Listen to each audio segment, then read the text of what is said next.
नमस्कार.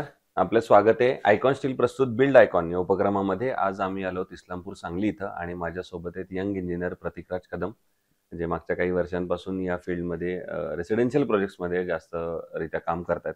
त्यामुळे त्यांचा हा प्रवास कसा होता, आलेले त्यांना या क्षेत्रातले अनुभव कसे होते आणि भविष्यात हा त्यांचा प्रवास कसा असणार आहे, या सगळ्या संदर्भात आपण त्यांच्याशी गप्पा मारणार आहोत बिल्ड आयकॉन या प्लॅटफॉर्मवर.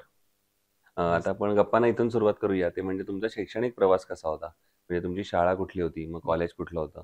सिव्हिल इंजिनिअरिंग या फील्डमध्ये येण्यामागची प्रेरणा कोणाची होती? इन्स्पिरेशन कोण होतं? ओके. कसा होता सगळा प्रवास? तर कॉलेजला कराडला होतो, एच.जी.एम. कॉलेज कराडला. हं. तिथं कॉलेजला असताना त्यावेळी नवीनच कन्स्ट्रक्शन क्षेत्र चांगलं चाललेलं आणि सिद्धार्थ पाटील म्हणून ग्रुप मोठा होता कराडमध्ये. हं. त्या पहिल्यापासून त्यांच्याकडे बघूनच आम्हाला 11-12वीला असताना वाटायचं की आपण कन्स्ट्रक्शन फील्डमध्ये जायचं. आणि घरी पण चांगले वडिलांची, मामांची साथ असल्यामुळं आपण या फील्डमध्ये उतरलो, हं. कन्स्ट्रक्शन फील्डमध्ये. ओके. तर मग घरची तुमच्याकडे तशी बॅकग्राऊंड थोडी तयारच होती. हो, घरचे बॅकग्राऊंड तयार आणि होतं. मग इंजिनिअर झाल्यानंतर एक स्ट्रगल असतो प्रत्येक इंजिनिअरचा, तो म्हणजे पहिली साईट कशी मिळणार? हो. कुठली मिळणार? कारण तेव्हा थोडं विद्यार्थी दशा असल्यामुळे आपल्याला कोण लगेच विश्वास ठेवत नसतं. नाही. तर मग पण तुमच्याकडे तर बॅकग्राऊंड तयार होती. त्यामुळे हो. तुम्हाला पहिला प्रोजेक्ट कसा मिळाला? कोणाच्या रेफरन्सने पहिला मिळाला? प्रोजेक्ट रिलेटिव्ह मधलाच मिळाला. बरं. हं. आणि ते काम करताना काही दडपण आलं का? कसा होता पहिल्या प्रोजेक्टची एक आठवण नाही, कशी होती दडपण तुमची? म्हणजे पहिला प्रोजेक्ट जो होता तो डायरेक्ट पहिल्यांदाच ब्लॅक कॉटन सॉइल मध्येच प्रोजेक्ट मिळाला. अच्छा. म्हणजे जे काम होतं ते पहिलं एकदम रिस्कीच काम मिळालं. हं. त्यामुळे पहिलं काम करताना अनुभव एवढे आले की तिथून पुढे सगळ्या गोष्टी व्यवस्थित होत गेल्या. ओके.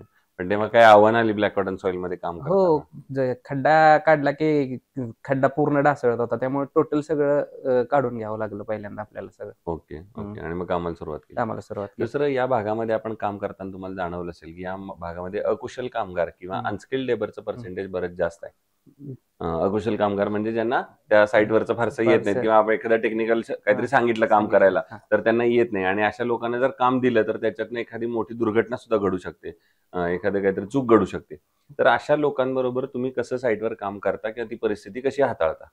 काय होतंय अशा लोकांना हाताळण्यापेक्षा एकदा चूक झाली, की तो आपण माणूस किंवा लेबर असेल तो चेंज करून टाकतो. आपण पुढच्या वेळी तो घेतच नाही हं. माणूस. अच्छा. हं, त्यामुळे मग त्यांच्याकडनं हं. पुन्हा चुका कारण होण्याचा काही ओनर आता टोटल एकदम ओनर प्रोफेशनल झालेले. बरोबर. पहिल्यासारखे जाऊ दे हा विषय राहिलेला नाही. त्यामुळे चुकीला माफी त्यामुळे नाही. चुकीला माफ नाही. कारण आम्हाला इंजिनिअर लोकांनाच माफ करत नाहीत. होय, तर त्यामुळे आणि आपण एकदा प्रोजेक्ट दिला, की त्यांना तो अ, पूर्ण व्यवस्थितच करून द्यावा करून लागतो द्यावा प्रोजेक्ट. लागतो. बरोबर आहे. जसं त्या कस्टमरची तुम्ही सांगितलं त्याप्रमाणे एक्स्पेक्टेशन असतं, हं. त्याच्याकडनं मागणी असते, डिमांड असते त्यांची. तर तशी त्यांची आणखीन एक नेहमी म्हणणं असतं, ते म्हणजे की आमचं बजेट थोडं कमी आहे हां. आणि एवढ्याच बजेटमध्ये बसवून द्या. तर अशा वेळेला तुम्ही बजेट आणि दर्जा हं. या दोन्हीचा समतोल कसा राखता? काय होतंय बजेट मार्केटला खूप कमी रेटनं काम करणारे पण लोक आहेत. पण ते देणारी जी क्वालिटी आहे आणि मटेरियल जे आहे की नाही, ते त्या लोकांना पटवून देतोय आपण. हं. आणि जर ते आपले क्रायटेरियात बसलं नाही, तर आपण प्रोजेक्टच घेत नाही तो. अच्छा. प्रोजेक्ट घेत नाही तो. आपण प्रोजेक्टच त्यामुळं करत नाही. खालच्या दर्जाचे त्यामुळे कारण काय तुमच्याकडे झालंय कामच सोशल मीडियामुळे टोटल आता सगळं YouTubeवर आणि या सगळ्या गोष्टी लोकांना त्यांचं एक्स्पेक्टेशन वाढत जातायत लोकांचे. बरोबर. त्यामुळे हं. आपण प्रॉपर एग्रीमेंट करूनच काम करून घेतोय आता सगळे. ओके. त्यामुळे मग कधी दर्जाच्या खालचं काम किंवा नाही, आलं किंवा नाही, असं नाही. आलं तर करतच कधी नाही आपण. होतच नाही नाही. त्याच्यातनं. बरोबर. पुढचा प्रश्न आता थोडा वेगळा आहे. तो म्हणजे आहे सांगली जिल्ह्याच्या विकासाचं व्हिजन. हं, एक इंजिनिअर म्हणून तुम्हाला विचारलं. हं, तर तुमच्या डोळ्यासमोर कुठले मुद्दे येतात, ज्या क्षेत्रांवर, ज्या सेक्टरवर आता काम करण्याची गरज आहे, हं, सांगलीचा आपल्याला सर्वांगीण विकास करायचा असेल तर? हं. सांगली जिल्ह्याचा का सांगली सिटीचा? सांगली जिल्ह्याचा, सांगली जिल्ह्याचा. सांगली जिल्ह्यात सगळ्यात मोठा विषय आता रोडचा तर काय झालेला आहे. फक्त हं. आता ड्रेनेजचा विषय सगळ्यात मोठा आहे. ओके. ड्रेनेज म्हणजे शेतीवाल्या लोकांना म्हणजे शेतकऱ्यांचे सुद्धा ड्रेनेजचे भरपूर प्रॉब्लेम आहे. हं, हं. पाणी साठणे वगैरे. आता हे काय झालंय हायवे वगैरे आता झालेत. पण त्याच्या साईडचं जे ड्रेनेज आहे ते निघालेलं नाहीये. बरोबर. हां.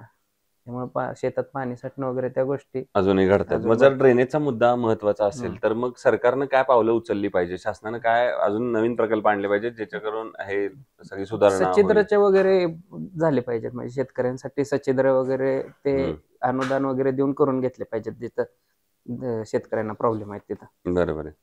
दुसरं, आतापर्यंत काम करताना एखादा असा जसं तुम्ही मगाशी सांगितलं ब्लॅक कॉटन सॉइलचा हा हं. पहिलाच प्रोजेक्ट होता तुमचा. पहिला प्रोजेक्ट. त्याच्यानंतर असं कुठलं एखादं आव्हान आठवतंय का आलेलं काम करताना? एखादी समस्या आली, अडचण आली आणि त्या आव्हानावर तुम्ही कशी मात केलीत? असा एखादा प्रसंग?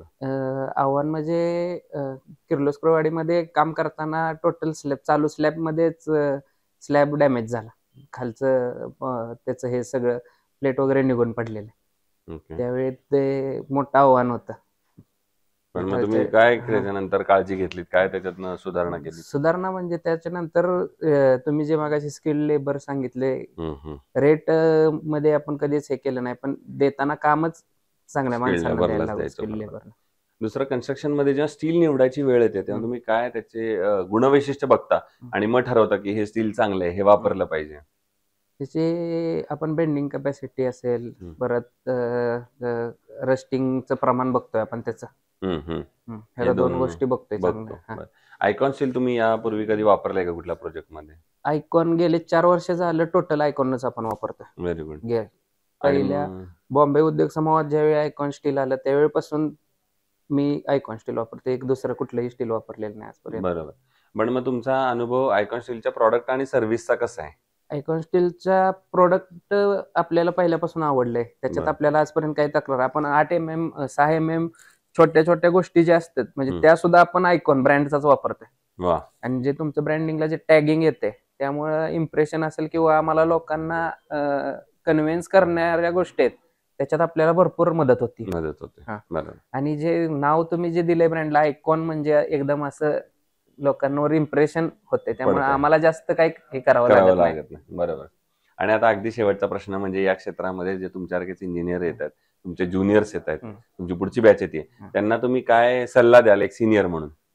नाही, काम करताना रेटचा विचार करून आणि सगळ्या गोष्टी विचार करून, काम मिळवायचं म्हणून काम करण्यात काय अर्थ नाही.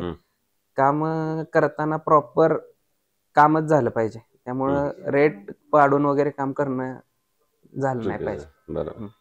सो हे होते इंजिनियर प्रतिकराज कदम आणि त्यांनी सांगितलं त्याप्रमाणे की फक्त काम घ्यायचं म्हणून ते काम घेऊ नका, ते काम खरंच पूर्ण होणार आहे का नाही, कारण एक ग्राहक तुमच्यावर पूर्ण जबाबदारी देत असतो, त्याचे सगळे पैसे आयुष्याचे कमवलेले तुमच्या हातात देत असतो, तेव्हा तुम्ही ते काम पूर्ण व्यवस्थित होईल याची आणि दर्जा टिकला जाईल याची पण काळजी घेणं तुमचं काम आहे. पुन्हा एकदा आपले मनापासून आभार आणि भविष्यात सुद्धा अशाच आयकॉनिक प्रोजेक्टची निर्मिती तुमच्या हातून घडावी याच आयकॉन स्टील तर्फे मनपूर्वक शुभेच्छा.